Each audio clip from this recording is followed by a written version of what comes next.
كاملين.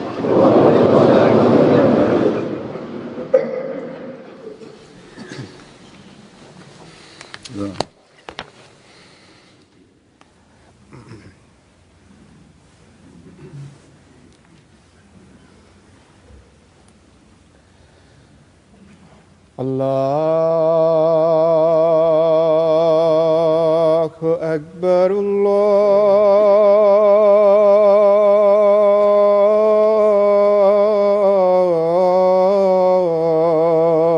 الله أكبر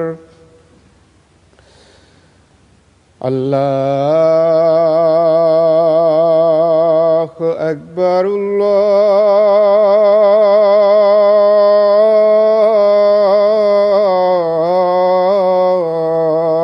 الله أكبر.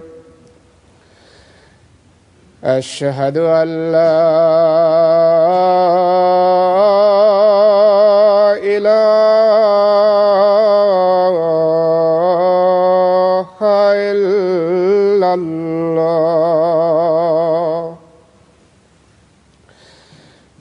أشهد أن لا إله إلا الله. أشهد أن محمدًا رسول الله.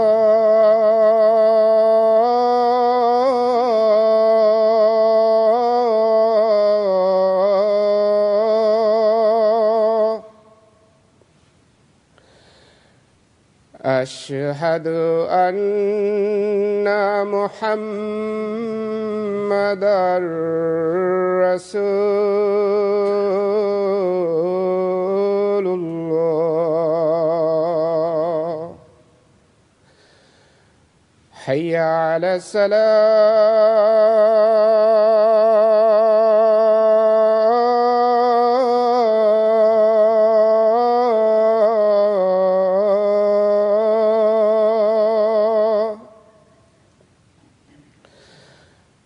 حي على الصلاة.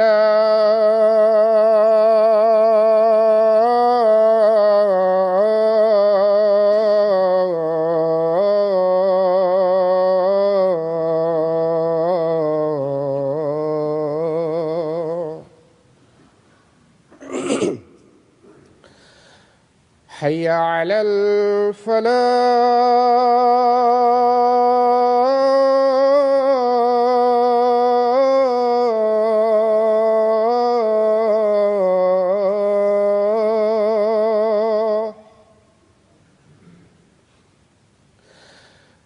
حي على الفلاح.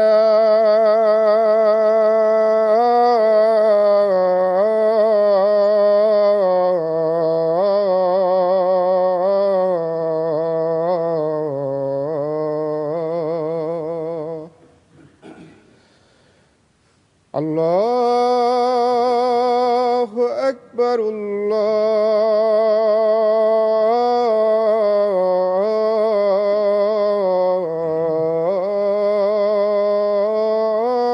الله أكبر.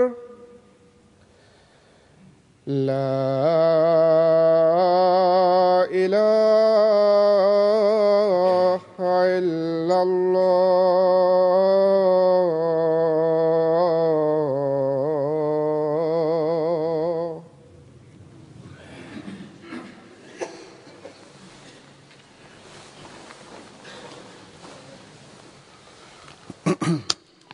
السلام عليكم ورحمة الله.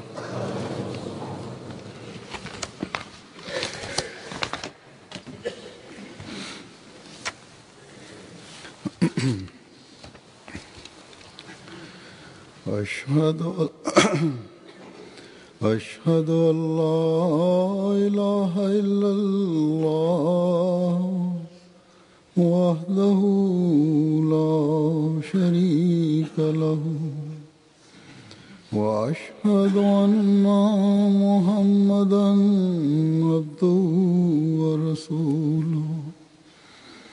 أما بعد فأعوذ بالله من الشيطان الرجيم بسم الله الرحمن الرحيم الحمد لله رب العالمين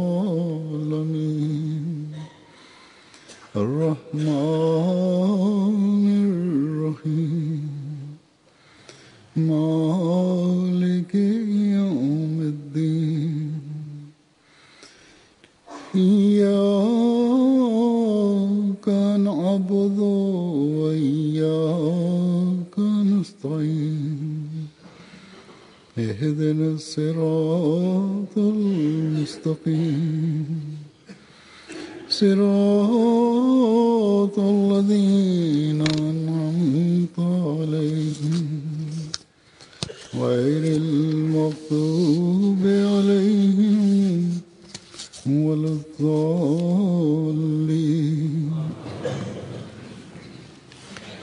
يا أيها الذين آمنوا كونوا قوامين بالقسط شهداء لله ولو على أنفسكم وبالوالدين والأقربين إن يكن غنيا أو فقيرا فالله أولى بهما ولا تتبعوا الهوى أن تعدلوا وإن تلووا أو تعرضوا فإن الله كان بما تعملون خبيرا يا أيها الذين آمنوا كونوا قوامين لله شهداء بالقسط ولا يجرمنكم شنآن قوم على ألا تعدلوا اعدلوا هو أقرب للتقوى واتقوا الله إن الله خبير بما تعملون وعد الله الذين آمنوا وعملوا الصالحات لهم مغفرة وأجر عظيم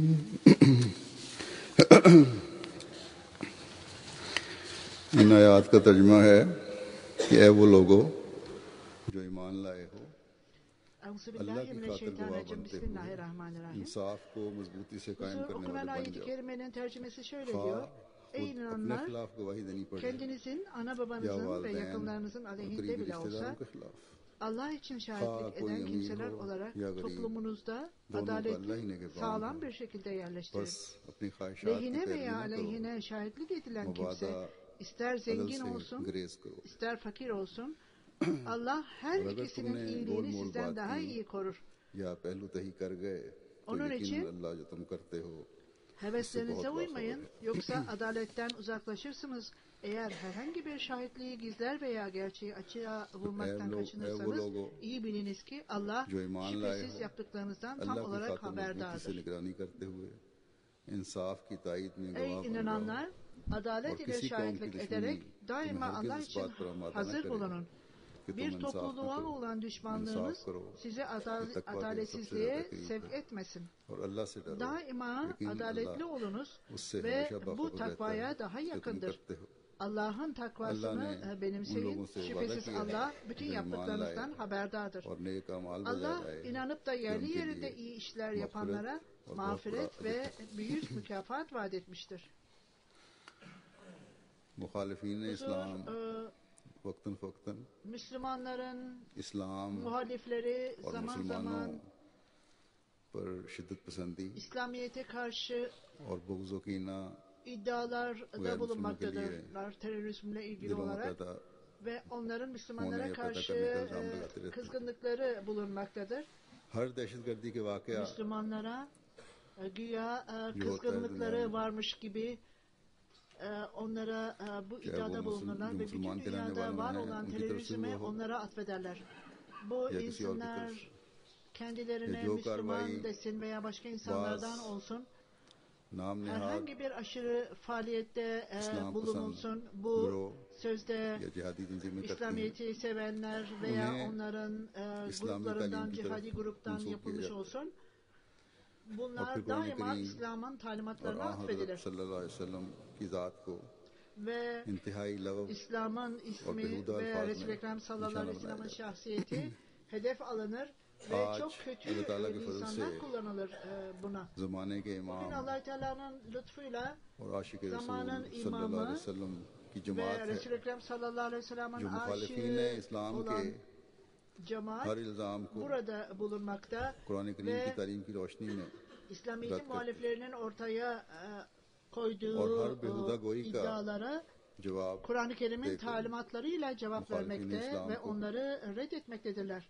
Onların kullandığı kainatı kötü kırdı. kelimelere, kötü sözlere cevap vermekle onların kendi imajlarını Hamaret kendilerine, kendi İlava aynalarından göstermektedir. Quran करीम की मुख्तलिफ आयात के जो इस शिद्दत पसंदी को रद्द के लिए Kur'an-ı पेश की Kerim'in जाती diğer हैं ayet-i kerimesinden ये başka आयात genel olarak जो मैंने तिलावत की हैं terörizm talimatlarını reddetmek için पेश bu की okuduğum जाती हैं ayet-i kerimelerde इस्लाम की ayrıca इंसाफ पसंद ortaya और इंतहाई konulan ve आला मैयार की İslamiyet'in तालीम adalet क्या है talimatlarının yüce adalet talimatlarının ne olduğunu şimdi görelim. ये ऐसी आला तालीम है Huzur कि bu हर öyle इंसाफ harika पसंद bir गैर मुस्लिम talimattır ki इस तालीम को सुनकर adaleti seven, barışı इस seven तालीम herkes की तारीफ के बगैर नहीं रहता bunları dinledikten sonra लेकिन साथ ही ancak ये bu सवाल भी करता है talimatlardan hoşnut olur, memnun olur. कि इस तालीम पर Bununla birlikte bir soru अमल ortaya कहाँ है çıkar. जो लोग Bu talimatların uyucuları अफराद जमात के nerelerdedir? साथ Kimler ताल्लुक bu रखने वाले talimatlara uyar? वो जानते भी हैं गैर मुस्लिम Cemaatin üyeleriyle ilişkisi umum कहते भी olanlar कि ठीक ve है Müslüman olmayanlar तुम्हारी जमात के kesin अफराद olarak में bilmektedir ki इस तालीम की sizin झलक नजर आती है cemaatinizin üyeleri लेकिन arasında तुम biz तो bu मुसलमानों में talimatların एक yansımasını बहुत अमीन onlarda जमात görmekteyiz. Bu बहुत थोड़ी सी जमात sizler Müslümanlar arasında küçük bir इस्लाम cemaatsiniz. की अमूमी तस्वीर तो हमने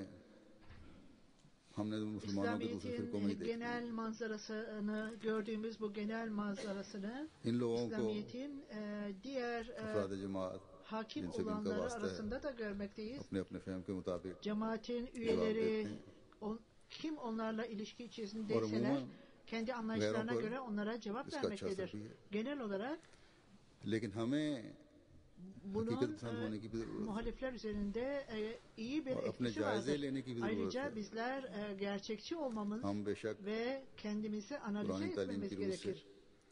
और आ Hiç हजरत şüphesiz सल्लल्लाहु अलैहि İslam'ın वसल्लम talimatlarına के göre उसवा के हवाले से ve मुखालफीन की तसल्ली करवाने की कोशिश करते Resul-i हैं Ekrem sallallahu aleyhi ve sellem'in asil örneğine şayet göre काफी हद तक कामयाबी हो İslam'ın जाती है muhaliflerini tatmin etmek durumundayız. Belki Yही वजह है bunda son derece कि başarı दुनिया में göstermekteyiz. मुख्तलिफ Bundan अखबारों में dolayıdır ki लिखने वाले şimdi जब भी इस्लाम dünyada के बारे में लिखते हैं farklı farklı तो बाज़ दफ़ा gazetelerin नाम लेकर और बाज़ yazarları दफ़ा İslam'la ilgili बगैर नाम olarak के yazdıklarında bazen इशारा isim olarak ये बात करते हैं veya bazen de İslam में isimden bahsetmeden एक bu अक़लीदी जमात noktayı है açıklarlar जो ve İslam'da इस शिद्दत küçük पसंदी bir के खिलाफ azınlık है vardır जो आम तौर derler पर ve bu kesin मुसलमानों में नजर olarak आती है terörizme, aşırılığa karşıdırlar. Müslümanlar arasında और ये görülen जमात है bu जो aşırılığa ve इंसाफ को दुनिया terörizme में karşıdırlar diye कायम करना चाहती yazmaktadırlar. है Bu cemaat bütün dünyada और adalet ये üzerine दावा भी करती kurulmuştur. है कि इस्लाम की Ve हकीकी ayrıca तालीम पर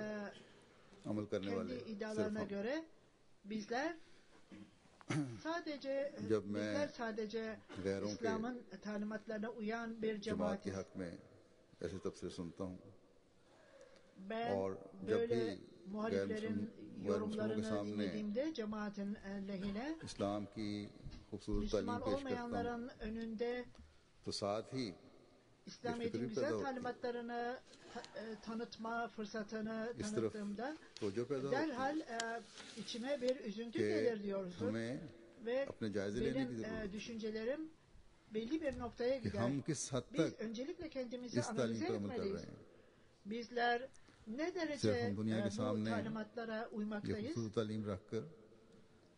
Bizler sadece İslamiyet'in güzel talimatlarını insanlara tanıtmakla geçici olarak İslamiyet'in aleyhinde konuşanların ağızlarını kapatmaktayız. Bu yaptığımız yeterli midir? Zaman geldiğinde bizler denendiğimizde insanlar tarafından ve bu talimatların uyulması bizde görülmediğinde gerçek olan bir cemaatin gerçekliği ancak o zaman ortaya çıkacaktır. Sizler bu sizi zorluklara götüren bu şartlardan geçtiğimizde her birimiz ve herkes kendisini zorlukta bulduğunda Allah Teala'nın rızası için, Allah Teala'nın rızası için Allah Teala'nın verdiği talimatları takip ederek bu talimatlara uyması gerekir. Bu talimatlara uyumda öyle yüce seviyeye ulaşmalıdır ki o bu durumdan başarılı olarak çıkmalıdır. Aksi halde bu talimatların güzelliği, örnek ve davranışlar bulunmaksızın hiçbir şekilde cemaat olarak güzelleştirmez. Ahmedi olmayan Müslümanlar vardır. Onlar Müslümanların önünde de aynı talimatları insanlara tanıtıyor olabilirler. Fakat İslam ki खूबसूरती की दलील के तौर पर पेश करना o talimatları İslamiyet'in güzel talimatlarının ispatı olarak ancak kendi kişiliklerinde ve kendi başka insanların gözünde kendilerinde tanıttıkları sürece belki o kişinin ahlaki değerleri belki onları bu şekilde İslamiyet'i kritik etmekten alıkoymaktadır. Fakat bir Ahmedi daima bu noktayı göz önünde bulundurması gerekir. O İslamiyet'in güzel talimatlarını dünyaya takdim ettiğinde, tanıttığında bununla birlikte o kendisini de bir Ahmedi Müslüman olarak tanıtması gerekir.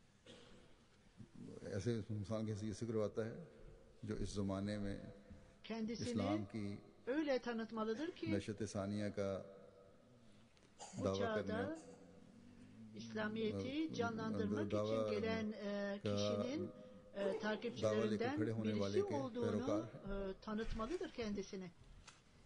इस बात का तारुफ ये करवाता है कि हम ve kendisini bu şekilde tanıtmalıdır. Bizler bu Mesih Maud ve İmam Mehdi'ye inananlardanız. O İslamiyet'in güzel talimatlarını tanıtmak ve cemaati kurmak için gelmiştir demelidir. Bir Ahmedi olarak İslamiyet'in güzel talimatlarının açıklanması bir Ahmedi'yi övülmeye layık kılmaz. Fakat barışı seven ve daima adalete bağlı kalan ve gerçeği söyleyen ve İslamiyet'in talimatlarına tamamen uyan ve böyle bir cemaatin tanıtımını yapan insanların zihninde cemaati tanıtmış olur ki durumda böyle olmasıdır. Eğer bir Ahmedi olduğunu söyleyen kişinin davranışlarında söylediğine farklılık varsa o kişi bir şey söylüyor ve davranışlarında da farklılık varsa ve gerçeğin şartları ve adaletin şartları onda değilse hemen şuraya bakın, orada belli Ahmediler var ve onlar kendi dindarlıklarında ve salih amellerinden bahsetmektedirler. Cemaat de kendisini barışın temsilcisi olarak tanıtır. Fakat cemaatin üyeleri öyle saldırgan davranışlarda bulunurlar ki değebilirler. Böyle insanlar da bulunmaktadır. Onlar Ahmedi olmayanlarla iş ilişkileri vardır. Aralarında bir konuda karar verdiklerinde bana yazarlar ve bazı Ahmediler vardır, biz onlara güvendik fakat şimdi bize problem çıkartıyor derler. O adaletle şahit olması gerekirken bunu yapmıyor. Ve bize ödemesi gereken adaletin şartlarını yerine getirmiyor derler. Böyle olunca bir Ahmedi davranışlarında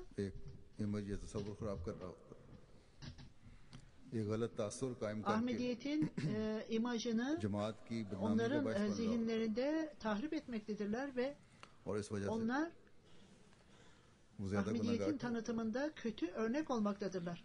Böyle insanlar çok büyük günahkar olurlar. Onun iddiası salih amel işliyoruz diye iddiada bulunduklarında onun davranışları bununla uyum içinde olmaz. Hazreti Mesih Aleyhisselatü Vesselam kendisinin atfeder. Mesih Aleyhisselatü Vesselam eğer kendinizi bize atfediyorsanız bizim ismimizi kötülemeyin der. İsmimizi kötüye çıkartmayın der. Herhangi bir Ahmedi, herhangi bir seviyede hiçbir davranışı, hiçbir sözü Ahmediye cemaatini ve onun kurucusunun adını kötüye çıkartmamalıdır. Bu ayet-i kerimelerde zikredilen noktalarda davranışlar her seviyede dikkate alınmalıdır ve ancak bunlar kişinin bir parçası haline geldiğinde ve insanları kötü amel yapmaktan alıkoyduğunda o zaman geçerli olacaktır. Herkes kendi davranışlarının ne şekilde olması gerektiğine dikkat etmelidir ve hiçbir şekilde kötülük ve adaletsizlikler gerçekten ayrılmak, başkalarına zarar verme fikri böyle bir kişinin aklında kesinlikle bulunmamalıdır ve dürüst olarak bu talimatlara uyan kişinin aklında olmaması gerekir. Allah Teala'nın verdiği güzel talimatlarda ve İslamiyet'in güzel manzarası işte her Ahmedi her seviyede bunlara uyduğunda ortaya konulmuş olacaktır. Kendi sözleriyle ve kendi davranışlarıyla bunları ortaya koyduğunda tanıtılmış olacaktır. Bu gayretler her seviyede, evlerde, toplumunuzda ve kendi insanlarınız arasında gerçekleşmeli. Hatta düşmanlarınıza da olan davranışlarınızda da bunları takip etmeniz gerekir. Ancak o zaman sizlere gerçek mümin denilecektir. Ve ancak o zaman çağın imamına bağlı olduğunu söylemek ancak o zaman adaletli olacaktır. Yoksa aksi takdirde böyle bir iddia boş bir iddia olacaktır. Hazreti Mesih Aleyhisselatü Vesselam bizimle ilgili olarak bu insanlar beni adımı kötüye çıkaranlardan olmasın diye üzüntü duymaktaydı. Gerekli olan bizler vaat edilen Mesih Aleyhisselatü Vesselam'ın bu üzüntüsünü azaltmalıyız. Burada zikredilen ilk şey her meselede bizim şahitliğimiz Allah Teala'nın rızası için olmalıdır. Ve bu Allah Teala'nın talimatına göre olmalıdır. Kalbimizde, zihnimizde hiçbir şekilde benim yaptığım bu şehadetten kişisel olarak bir fayda sağlayacağım fikri olmamalıdır. Bilakis hangi düşünce olmalıdır? Ben Allah-u Teala'nın rızasını kazanmam gerekir diye bir düşünce olmalıdır. Ve Allah-u Teala'yı razı etmem gerekir. Bunu başarmak için sizler adaletin en yüce seviyesini tesis etmekle bunu elde edebilirsiniz. Bu adaletin yüce seviyesini tesis etmek için gerçeğe tabi olmak gerekir. Resul-i Ekrem sallallahu aleyhi ve sellem bu talimata uymak için kendiniz için ne istiyorsanız başkaları için de aynı şeyi isteyiniz der. İnsanlar bunu yapmamaktadırlar.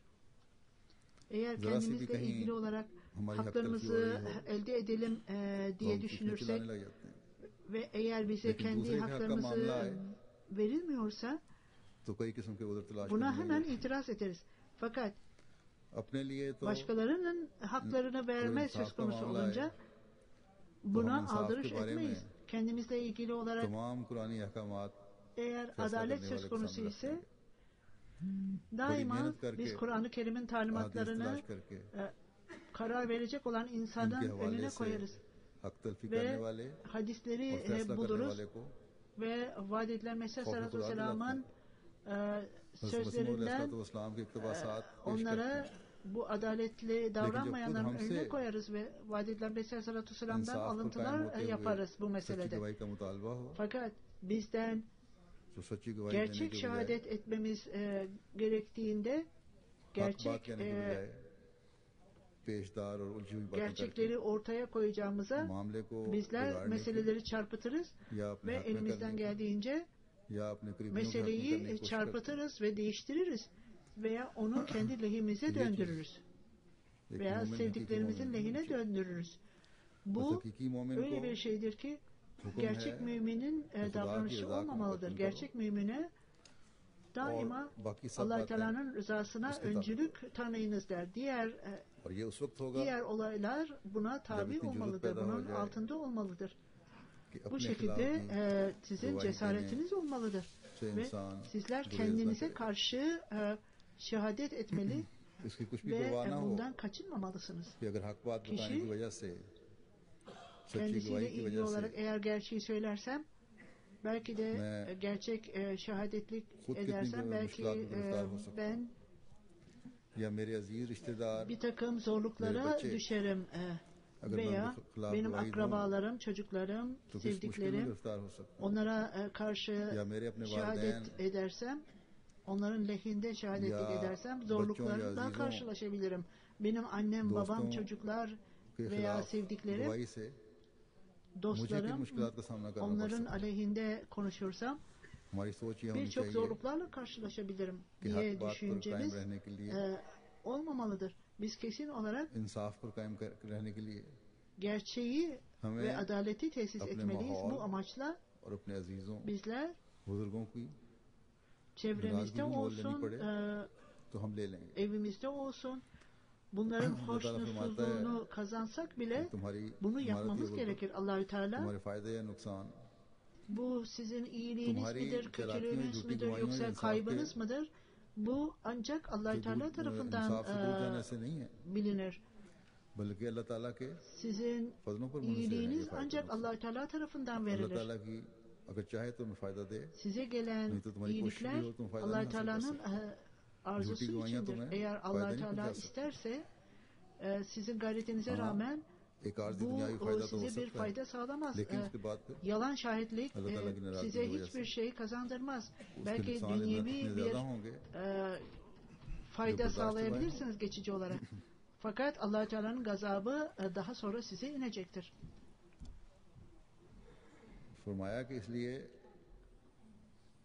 Allah-u Teala zikrettiği gibi siz Allah-u Teala'yı kendinize dost edinin ve ona yaklaşmaya gayret ediniz. Ve daima adaletin şartlarını yerine getirin. Adaletli olunuz ve konuşmalarınızda dosdoğru olunuz. Aile meselelerinizde, ailevi meselelerde sosyal meselelerinizde, dünyevi meselelerinizde daima gerçeğe bağlı kalınız. Ve daima adaleti yerleştirmeye çalışınız. Ve kendi egonuzu, benliğinizi, bencilliğinizi takip ederek adaletten ve gerçekten ayrılmayınız. Kelimeleri çarpıtarak meseleleri ortaya koyacağına gerçekleri gizleyen şahit olmayınız.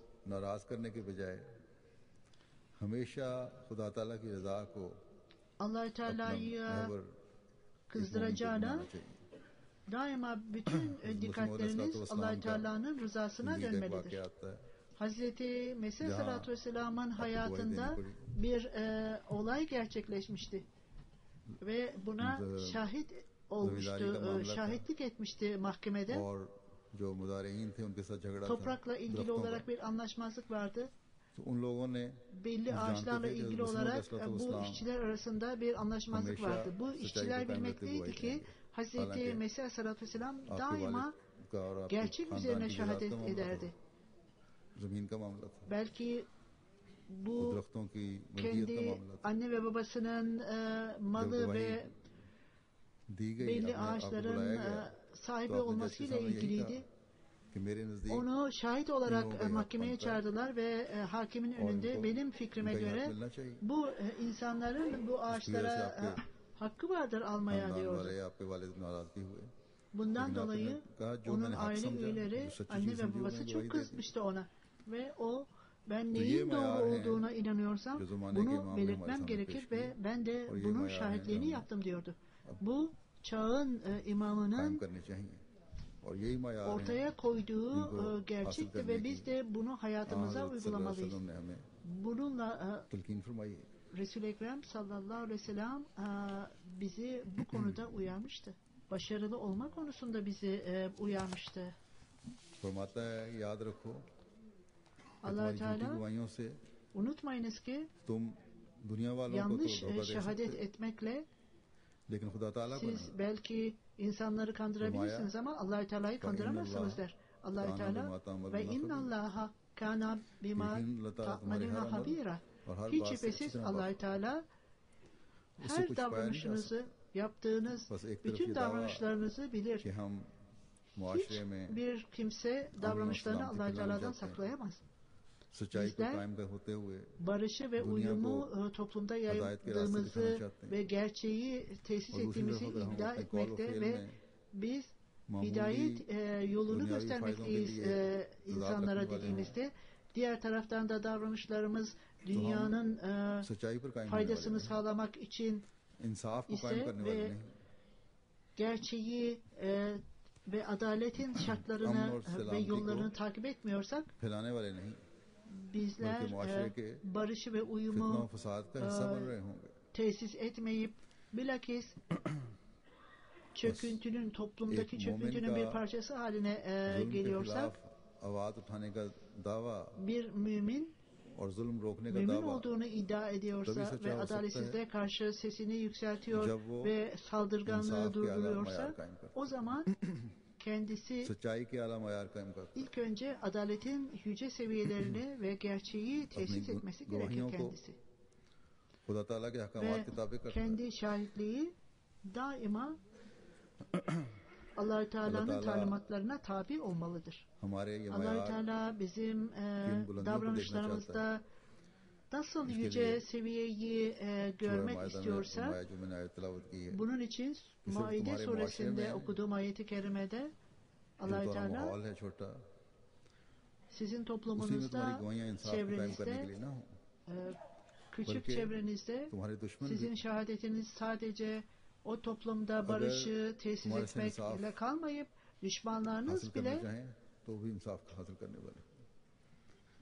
adaleti sizden almalı ve bunun için kesin olarak ne söylüyorsanız daima bu gerçek üzerinde ve adalet üzerinde olduğuna emin olmalıdır ve düşmanlar bile kesin olarak bilmelidirler ki bir müminin yaptığı her şey daima takva üzerindedir diye bilmelidirler. Allah-u Teala'nın rızasına göre olmalıdır Herhangi bir kişiye olan düşmanlık bizleri adaletin yolundan ayırmamalıdır. Kalbimiz her türlü düşmanlıktan temiz olmalıdır ve bizler hiçbir düşmanlığımız, hiçbir kişiye hiçbir nefretimiz yoktur demeliyiz. Ve düşmanların kalplerindeki kızgınlık bizi hiçbir zaman kışkırtarak onlara karşı adaletsizce veya düşmanca davranmamıza götürmemelidir. O adaletin şartlarına aykırı olarak bizi davranmaya götürmemelidir. Bu güzel talimatları insanlara tanıtmalıyız. İslam'ın talimatlarının güzelliklerini bu insanlara anlatmaya çalışalım. Bunları dinledikten sonra İslam'la ilgili olarak İslamiyet'in ne olduğunu öğrenmeye çalışmaktadırlar. Daima unutmayınız ki biz ne söylüyorsak belki onların dikkatleri bize dönmektedir. Fakat bizim daima şehadet etme konusundaki verdiğimiz ifadelerde daima adaletle davranmamız gerektiğini söylediğimizde bizim gayretlerimiz toplumdaki düşmanlığı giderme ve barış ve uyum mesajını yaymakta gerçekten insanların dikkatlerini bize döndürmektedir. Fakat bizim uygulamadaki davranışlarımızda da bu söylediklerimizle paralel gitmelidir. Allah-u Teala bize büyük bir sorumluluk vermiştir ve kavvam olunuz. Kavvam demek meselenin derinliğine giderek orada sabat göstermek ve adaleti tesis etmektir. Kavvamın anlamı budur. Ne yapıyorsanız orada her şeyin derinlemesine gitmelidir. Eğer adalet konusu söz konusu ise adaletin gerekliliğinin derinliğine kadar giderek orada sabat göstererek bu standartları tesis ediniz. Bunun derinliğine, küçücük detaylarına giderek devamlı olarak yorulmadan gayret sarf etmek öyle bir şeydir ki bu adalet bu şekilde dünyada yerleştirilir ve barış ve uyum mesajı insanlar tarafından alınacaktır. Bugün bu zamanda gerçeği, adaleti tesis etmek ve gerçeği yaymak için ve barışın ve adaletin sigortası olmak için bu görev en küçük detaylarının göz önünde tutularak yapılması gerekir. Müminin işi ve Ahmedi'nin işi budur. Sadece Ahmediye Müslümanlar bu çağda böyle bir iddiada bulunurlar. Bizler gerçek Müslümanız ve bizler gerçek müminiz. Çünkü bizler zamanın imamına inandık. Çünkü bizler İslamiyet'in talimatlarından biz bunları öğrendik. Bu sadece entelektüel bir farkına varmak ve Allah-u Teala'nın talimatlarını biz bu çağın imamını takip etmekle edinmiş değiliz. Biz ayrıca biz bunu uygulamalı olarak bu talimatları takip ederek uygulamalı olarak iyi bir örnek olmaya çalışmaktayız. Onun için bizim bunlara ne derece adaletli olarak tesis ettiğimizi ve kalbimize bakarak Hz. Mesih Aleyhisselam'ın nasıl kendisine ve ailesine karşı olarak şehadet ettiği gibi o hiçbir şekilde dünyevi kazançlara önem vermemişti. Aynı şekilde biz ona bağlı olan bir kişi olarak aynı standartlara erişmekte miyiz yoksa değil miyiz diye bakmalıyız. Ve gerçek olarak bu yüce seviyelere ulaşırsak o zaman biz değere layık sayılırız. Evlerimizde neden güvensizlik atmosferi vardır? Neden karı ile koca arasında güvensizlik bulunmaktadır? Neden sevgi bulunmamaktadır? Niçin bu noktada çocuklar rahatsız olmaktadır? Neden erkek kardeşler ilişkilerde ilişkilerde çatlaklık vardır? Niçin kötülük vardır. Çünkü gerçekliğe aykırıdır. Gerçek yoktur. Niçin ilişkiler gittikçe çöküntüye uğramaktadır? Meslekler, işler sevgi ile ve dostlukla başlamıştır. Neden şimdi artık arkadaşlık ve dostluk çöküntüye uğramıştır? Bütün olaylar kazaya gitmektedir. Mahkemelere gitmektedir ve birçok konular yerel mahkemelere düşmektedir. Neden? Açıkça kalbin durumunda ve görünüşte ki iki standart farklıdır. Farklı standartlar bulunmaktadır. Her Ahmedi bununla ilgili olarak çok düşünmelidir.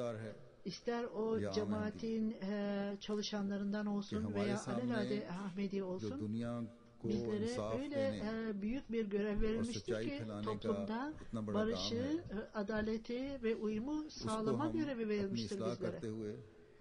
Toplumda barışı ve adaleti tesis etmek çok büyük bir görevdir. Bunu ancak kendimizi ıslah etmek yoluyla yapabiliriz. Allah Teala'nın rızasını kazanmak için onun Allah Teala'nın affının şemsiyesi altına girmeli ve Allah Teala'nın mükafatını kazananlardan olmalıyız. Bunun için Allah Teala'nın talimatlarına bakmalı ve onlara göre davranmamız gerekir. Hazreti Mesih Aleyhisselatü Vesselam şöyle buyurur: Allah Teala'nın korumasından başka hiç kimse Allah Teala'nın koruma kalesi gibi olamaz. Allah Teala'nın koruma kalesinden emniyetli başka hiçbir yer bulamaz. Fakat yarım olan bir şey hiçbir zaman insanı koruyamaz. Susuz olduğunuzda bir damla su veya çok az bir su sizin için yeterli olabilir mi? Eğer açsanız bir buğday tanesi sizin için yeterli olabilir mi? Tabii ki değil. Ancak siz susuzluğunuzu tam olarak su içip gidermediğinizde veya açlığınızı tam olarak yemek yiyip gidermediğiniz gibi siz kendi davranışlarınızda eksiklik olduğunda bu salih ameller başarılamaz. Yanlış davranışlarınız ve eksik davranışlarınız Allah-u Teala'yı hiçbir zaman razı edemez. Ve bunlardan da size bir fayda veya nimet, lütuf gelemez. Allah-u Teala siz benim talimatlarıma uyun, ben de sizin davranışlarınıza nimetlendiririm der. Böyle olunca Allah-u Teala'nın bize verdiği toplumda barışı ve uyumu tesis etme görevinde gerçeği ve adaleti her seviyede tesis etmemiz gerekir. Adalet ancak Allah-u Teala'nın talimatlarını takip etmekte ve onların derinliğine giderek ayrıca insanoğluna olan görevleri yerine getirmekle ve her konunun derinlemesine inerek bunları yerine getirmekle sağlanacaktır. Bütün bu sorumlulukları yerine getirmeyi bizlere nasip etsin. Bizler evlerimizde, toplumumuzda bizler adaleti yerine getirerek bu yerleri cennete çevireceğiz. Böylece insanlara da bu güzel mesajı ileteceğiz. İnsanlar tahribatın kenarına gelmişlerdir. Biz bunları o şekilde kurtarabiliriz. Bugün dünya hızla çok korkunç tahribata doğru ilerlemektedir. Müslümanlar arasında, Müslüman olmayanlar arasında adalet yoktur. Sadece adaletin olmaması bir tarafa, onlar adaletsizliğin en yüce seviyesine ulaşmışlardır. Bu sefer insanların gözünü açmak ve onları dikkatlerini bu noktalara çevirmek ve onları tahribatın eteğinden kurtarmak için ancak bu görev Ahmediye cemaati tarafından yapılmaktadır. her birimiz kendi çevremizde bize bu verilen görevi yerine getirmemizi gerektirir. Biz ayrıca özellikle duaya da dikkatlerimizi çevirmeliyiz. Adaletsizlikler Müslüman ülkelerde yapılmaktadır ve bunun cezası olarak bu ülkeler iç karışıklıklara düşmüşler ve orada çok büyük tehlikeler ve onlar bu tehlikeler onların kapısındadır. Sanki orada büyük bir savaş ağzını açmış beklemektedir ve dünya bunun farkında değildir. Buna dikkatlerini çevirmemektedirler. Bu durumda Resul-i Ekrem sallallahu aleyhi ve sellem'in kulları bütün gerekliliği yerine getirmesi gerekir ve dikkatleri duaya çevirmesi gerekir. Allah-u Teala kendi sorumluluklarımızı yerine getirmeyi nasip etsin ve bütün dünyayı tahribattan korusun. Amin.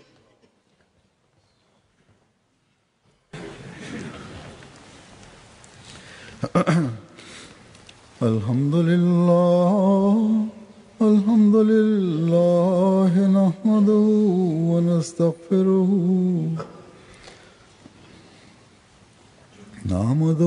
ونستعينه ونستغفره ونؤمن